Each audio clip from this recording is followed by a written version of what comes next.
This is the story of the theft of Thor's hammer. One morning in Asgard, Thor awoke to find Mjolnir, his mighty hammer, missing. The loss was devastating. Without Mjolnir, Asgard was vulnerable to attack, and Thor himself felt powerless. His anger shook the walls of his hall as he stormed out in search of Loki, the cunning trickster known for his ability to uncover secrets. "Loki," Thor growled, "someone has stolen my hammer. Asgard is defenseless, and the giants are likely behind this treachery. Find it, or face my wrath." Loki, ever the opportunist, smirked. "Fear not, Thor. I will retrieve your hammer.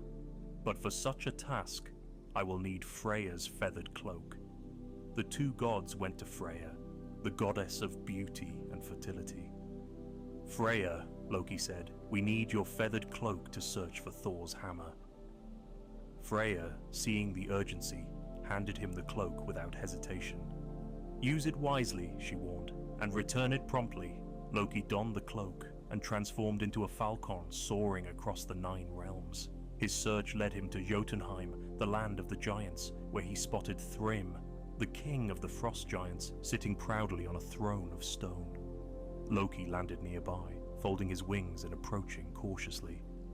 "Thrym," Loki said, his voice smooth, "do you know anything of Thor's hammer?" Thrym grinned, his teeth like jagged ice. "Of course. I buried Mjolnir deep beneath the earth where none but I can retrieve it. I will return it to Asgard only on one condition. Freya must become my bride." Loki's sharp mind immediately began working on a plan. He nodded and took flight, returning to Asgard to deliver the news. Thor's rage was palpable when he heard the giant's demand. "Marry Freya to that brute? Never! We must take back the hammer by force." But Freya, furious at the suggestion, interrupted. "I will not be given away like a prize. There must be another way." The gods convened in council, and it was Heimdall, the watchful guardian of Bifrost, who proposed a daring solution. "Thor," he said, "you must disguise yourself as Freya. Wear a bridal gown and veil, and we will present you to Thrym as his bride. Once you are in his hall, you can reclaim Mjolnir." Thor's face reddened with indignation. "Dress as a woman? Me, the god of thunder? Never!" Loki, unable to suppress a grin, said, "Do you wish to recover your hammer, Thor? Or will you let Asgard remain defenseless? Set aside your pride, and we will succeed." Reluctantly, Thor agreed. The gods prepared his disguise, dressing him in Freya's finest bridal gown, adorning him with a sparkling necklace, and veiling his face.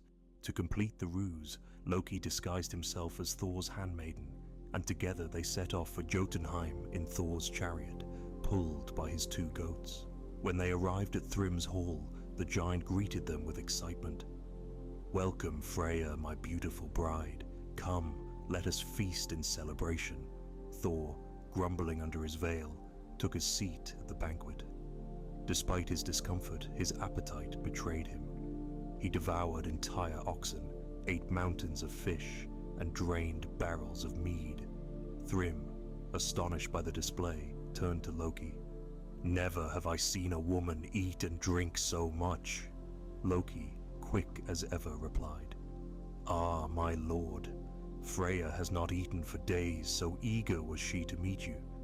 Satisfied, Thrym laughed and declared, "Bring Mjolnir. Place it on my bride's lap as a symbol of our union." The giants carried the hammer into the hall, unaware of the storm brewing beneath Thor's veil. The moment Mjolnir was placed before him, Thor threw off his disguise. His hands gripped the hammer, and the hall trembled as he rose to his full, imposing height. Thunder roared and lightning crackled as Thor unleashed his fury. Swinging Mjolnir with all his might, he scattered the giants, leaving their hall in ruins. Thor and Loki returned to Asgard victorious, Mjolnir safely in Thor's grasp. Though Thor's pride had taken a hit, the gods celebrated the return of their greatest weapon. The tale of the theft and recovery of Mjolnir became one of Asgard's most famous stories. a testament to the cleverness of Loki, the ingenuity of Heimdall, and the unrelenting power of Thor.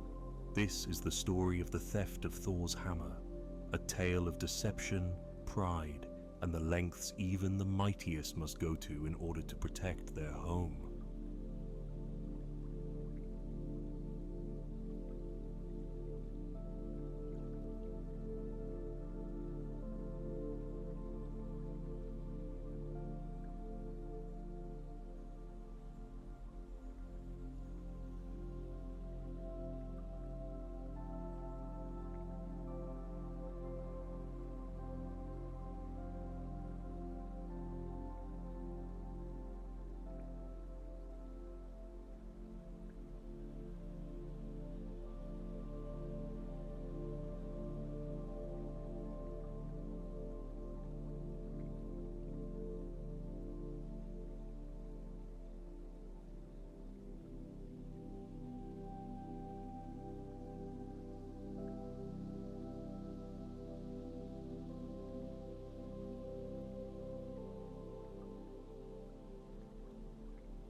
This is the story of Loki's punishment.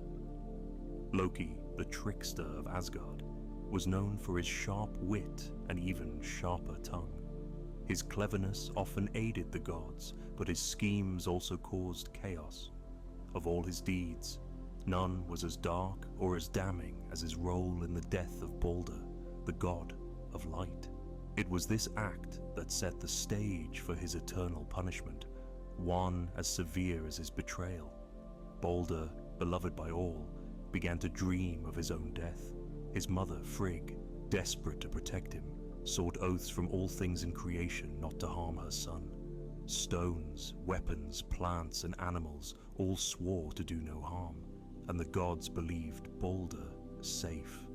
Confident in his invulnerability, they turned his immunity into a game, hurling objects at him to watch them bounce harmlessly away. As laughter filled the halls of Asgard, Loki stood apart, his mind already weaving mischief. Disguising himself as an old woman, Loki approached Frigg and asked if there was truly nothing that could harm Balder.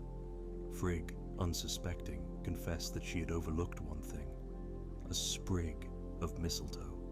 It was so small and unthreatening that she had not bothered to seek its oath. Loki seized upon this weakness, crafting a spear from the mistletoe and returning to the gods' gathering. Approaching Hod, Balder's blind brother, Loki feigned kindness. "Why do you not join in the game?" he asked. "Let me guide your hand so you, too, can honor your brother." Hod, trusting Loki, allowed himself to be led. Loki placed the mistletoe spear in his hand, guiding his aim. The spear flew true, piercing Balder's heart. To the gods' horror, the beloved god of light fell lifeless to the ground. Grief overtook Asgard. Frigg's cries echoed through the heavens, and the gods were paralyzed by their loss. Desperate to undo the tragedy, they sent a messenger to Hel, the ruler of the underworld, to plead for Balder's return. Hel agreed, but on one condition: every being in existence must weep for him. The gods traveled across the realms, and all wept, save one. A giantess, thought to be Loki in disguise, refused. "Let Hel keep what she has," she said. With her refusal, Balder's fate was sealed, and he remained in Hel's realm. The gods, furious and betrayed, turned their rage toward Loki. Knowing they would come for him, Loki fled Asgard, hiding in the mountains. There, he built a house with 4 doors to watch in every direction. By day, he transformed into a salmon, hiding in a nearby waterfall. But the gods were relentless. Using a net, they combed the waters until Loki was caught. Thor's powerful hands gripped him, and the trickster was dragged back to Asgard to face justice. The gods devised a punishment as cruel as Loki's crime. They took him to a dark cave and bound him to 3 jagged stones. His bonds were made from the entrails of his son, Nafi, after Loki's other son, Vali, was transformed into a wolf and set upon his brother. The enchanted bonds were unbreakable, ensuring Loki could never escape. Above Loki's body, the gods suspended a venomous serpent. Its fangs dripped with poison, each drop burning Loki's flesh. He writhed in agony, his cries echoing through the cave. Yet even in this torment, one figure remained by his side. Sigyn, Loki's loyal wife, stayed to catch the venom in a bowl, sparing him as much pain as she could. But when the bowl filled, she had to leave to empty it, and during those moments, the venom fell unchecked. Loki's convulsions were so violent that they shook the earth itself, causing what mortals know as earthquakes. Loki's punishment was eternal, a reflection of the chaos he had unleashed.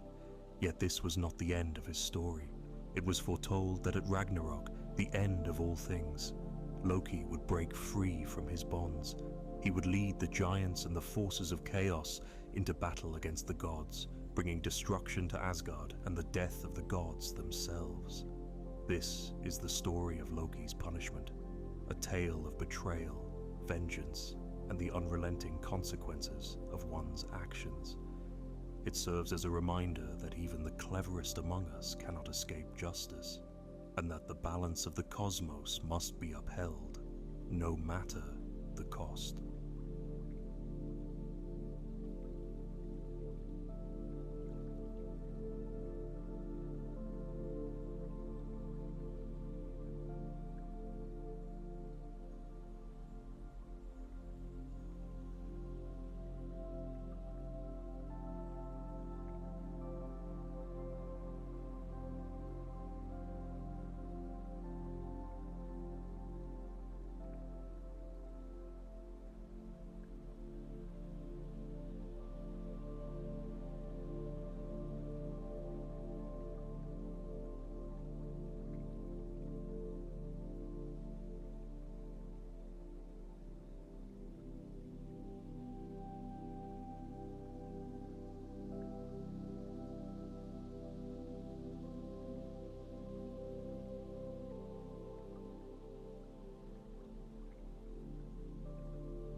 This is the story of the Hall of Valhalla.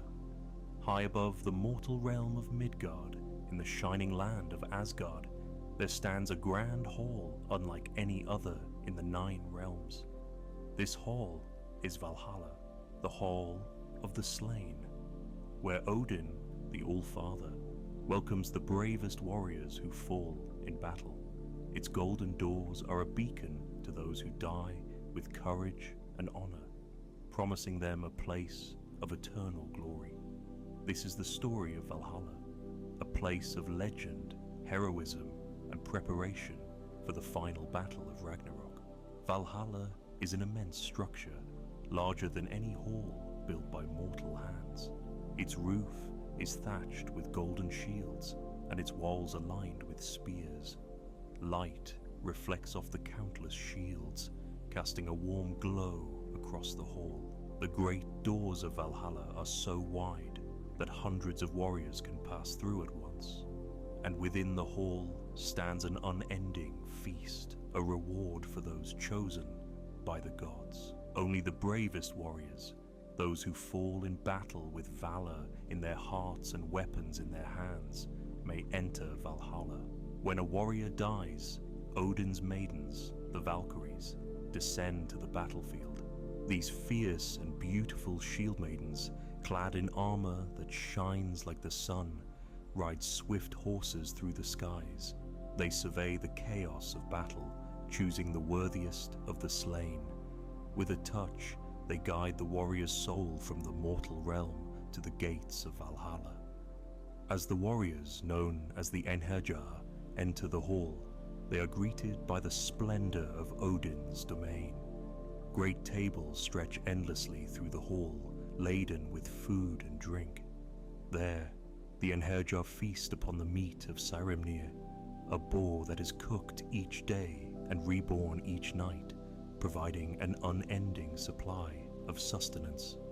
They drink from horns overflowing with mead, served by the Valkyries, whose grace and strength inspire the warriors to strive for greatness. But Valhalla is not merely a place of rest and indulgence. It is also a place of preparation. Each day, the Einherjar rise and take up arms, engaging in fierce combat on the plains outside the hall. They fight with skill and determination, testing their strength against one another. Yet, no matter how many blows are exchanged or how grievous the injuries, by evening, the warriors are made whole again, ready to feast and drink once more. This endless cycle of battle and celebration hones their skills and prepares them for their ultimate purpose, the final battle of Ragnarok. At the head of Valhalla sits Odin, the All-Father, his presence commanding and wise. Two wolves, Geri and Freki, sit at his feet, while his ravens, Hugin and Munin, perch on his shoulders. Each day, the ravens fly across the realms, bringing back news and knowledge, which Odin contemplates as he watches over the Einherjar. He knows that Valhalla is not simply a reward for the fallen, but a crucial part of Asgard's defense. The warriors gathered here are destined to fight alongside the gods in the great battle that will one day come. Ragnarok, the twilight of the gods, looms as an inevitable destiny. It is said that at the end of days, the forces of chaos, led by Loki and the giants, will rise against Asgard.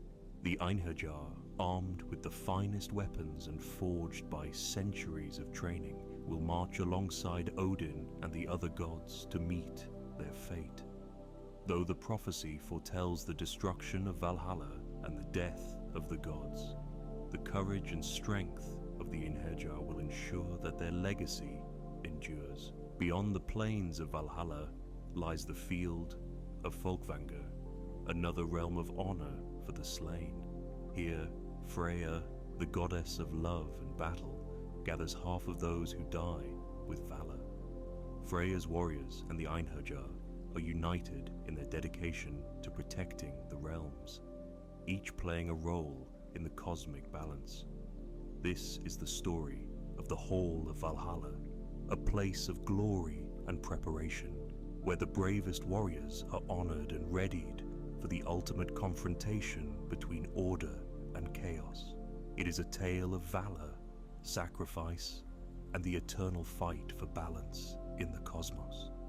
Valhalla stands as a symbol of hope, reminding us that courage in the face of adversity is never forgotten, and that even in the face of inevitable doom, the spirit of the warrior endures.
This is the story of the creation of the world.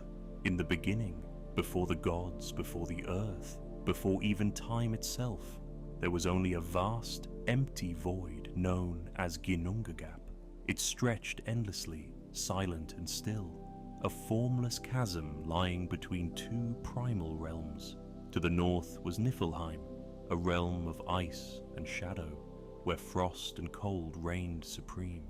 To the south was Muspelheim, a realm of fire and heat, blazing with molten rivers and sparks that danced in the air. For countless ages these two realms existed in isolation, separated by the empty void. Over time, the icy winds of Niflheim and the fiery heat of Muspelheim began to creep toward each other, bridging the gap of Ginnungagap. Where the frozen mists met the scorching flames, the ice began to melt and droplets of water formed. From these drops came the first being, the giant Ymir. Ymir was immense, his body shaped by the meeting of frost and fire, and his presence filled the void. He was the ancestor of all giants, and his existence marked the beginning of life. As Ymir slumbered, more drops of water fell from the melting ice, giving rise to a great cow named Audhumla. Audhumla's milk flowed in rivers, nourishing Ymir and sustaining his life. While Ymir drank, Audhumla licked the salty ice that surrounded her. Over the course of 3 days, her licking revealed another figure, a man named Buri. Strong and noble, Buri became the ancestor of the gods. From Buri came his son Bor, who later married a giantess named Bestla. Together, they had 3 sons, Odin, Vili, and Ve, the first of the Aesir gods. Ymir, however, was not alone for long. From his sweat and flesh, other giants were born, and his massive body became a source of chaotic life. The giants were unruly and wild, and their numbers grew, threatening the balance of the nascent cosmos. Odin, Vili, and Ve, recognizing the danger Ymir and his offspring posed, decided to act. Together, the 3 brothers waged a great battle against Ymir, a conflict so immense that it shook the foundations of Ginnungagap. After a fierce struggle, the brothers succeeded in slaying Ymir. His massive body collapsed, filling the void with its enormity. From his corpse, Odin, Vili, and Ve began the work of creation. They shaped the earth from Ymir's flesh, forming solid ground from his vast body. His blood poured forth in rivers and oceans, carving waterways that would sustain life. His bones became mountains, strong and unyielding, and his teeth were scattered to form rocks and stones. The brothers then took Ymir's skull and raised it high above the earth, creating the dome of the sky. To hold it in place, they set 4 mighty dwarves, Nordri, Suthri, Ostri, and Vestri, at each corner of the world, naming the cardinal directions after them. Ymir's brains were cast into the air, forming the clouds that drift across the heavens. Finally, they took the sparks and embers from Muspelheim and set them in the sky, creating the stars that twinkle in the night. As the world took shape, the brothers saw that it was still dark and lifeless. To bring balance, they created the sun and moon, setting them on paths to journey across the sky. The sun, guided by the goddess Sol, was pulled by 2 divine horses, Arvak and Alsvid. The moon, led by Mani, travelled the night skies, pursued by the wolves Skirl and Hati, who sought to devour them. At the center of this newly formed world, the brothers created Midgard, the realm of humans. To populate it, they found 2 trees on the shore and shaped them into the first man and woman, Ask and Embla. Odin breathed life into them. Vili granted them intelligence and emotion, and Ve gave them speech and senses. Ask and Embla became the ancestors of humanity, living in harmony with the earth beneath the watchful gaze of the gods. Above Midgard stood Yggdrasil, the world tree, a towering ash that connected all realms of existence. Its roots stretched deep into the earth, drawing nourishment from sacred wells, while its branches reached into the heavens, binding the cosmos together. Yggdrasil became the axis of the universe, linking the realms of gods, mortals, giants, and spirits in an intricate web of life and fate. Though the world was now vibrant and full of life, it was not without danger. The giants, the descendants of Ymir, continued to roam in Jotunheim, plotting against the gods. Chaos and order coexisted, their forces intertwined, ensuring that the cosmos would remain in a delicate balance.